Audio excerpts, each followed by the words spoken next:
guys, today I'm going to show you how to make these delicious turkey wings that you're not going to want to stop eating. You're going to start with a lime that you're going to cut in 3 pieces so that you can clean your turkey wings really deeply. Now, I wasn't ready for how big these turkey wings were, honestly. I didn't read the package, I just picked it out because it was turkey, so I had a little bit of struggle cutting these pieces, as you can see. Then I had to bring out my big knife.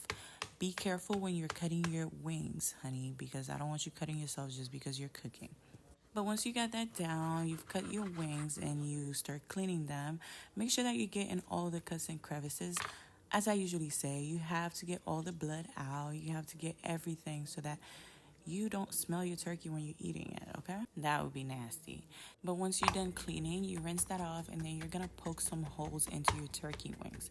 This is a major step that you're not gonna wanna miss just because you want the turkey to be as juicy as possible. So poke all around, above, the bottom, the front, the back, the side, and everywhere for the turkey wings so that the seasoning can seep into those holes so you can actually taste the juiciness, okay? I just wanted to show you guys how huge these turkey wings are compared to my hands. Like, look at that. The next thing is patting your turkey dry and then seasoning it. And for that, I used about 3/4 of a stick of butter melted in the microwave. Then I added minced garlic, about 3 tablespoons. Tony's Creole seasoning, about 2 tablespoons. Then I followed that with some garlic and herb. I used about 2 teaspoons. Then I followed that with some onion powder, which I used about 2 teaspoons as well. Then, of course, black pepper, but I didn't add too much of that because the Creole seasoning that I used in the beginning was spicy. Then I followed that with some garlic powder, which I used about 2 tablespoons. Then paprika, of course, 2 tablespoons as well. And you're gonna mix all of these ingredients together. The key thing is to make sure there are no clumps in there. So I used a fork so I can get all the clumps out. And just a tip for you guys, make sure that your seasoning mixture is more liquid than it is powdery. This will play a major role into how juicy your turkey wings are, okay? You don't want it to be more powder than it is liquid. And then add all of that mixture onto your turkey and you're going to massage it onto those turkey wings. And what do I usually say? You want to get it in all the cuts and crevices, okay? So massage that turkey, get the seasoning in and under the skin.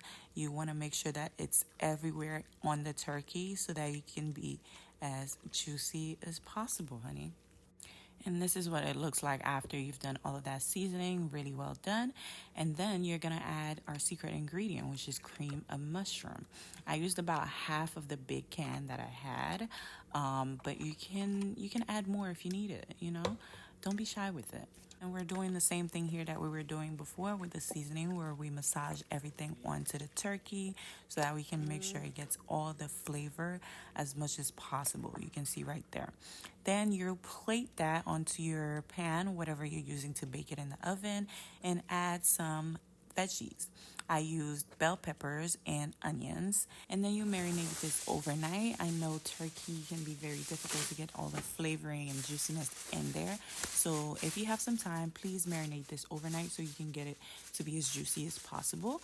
You'll be baking it at 410 degrees for about 2 to 3 hours, depending on your oven and your preference. Just make sure to baste your turkey wings every 30 minutes or so by just taking some of the juices and pouring it back onto the turkey wings as it's baking, okay? And in the end, I removed the excess oil just because I'm not a fan of it, and my turkey was ready to serve and to eat.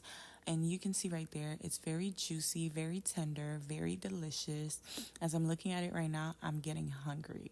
If you enjoyed this recipe, please like and subscribe, and then I'll see you in the next video.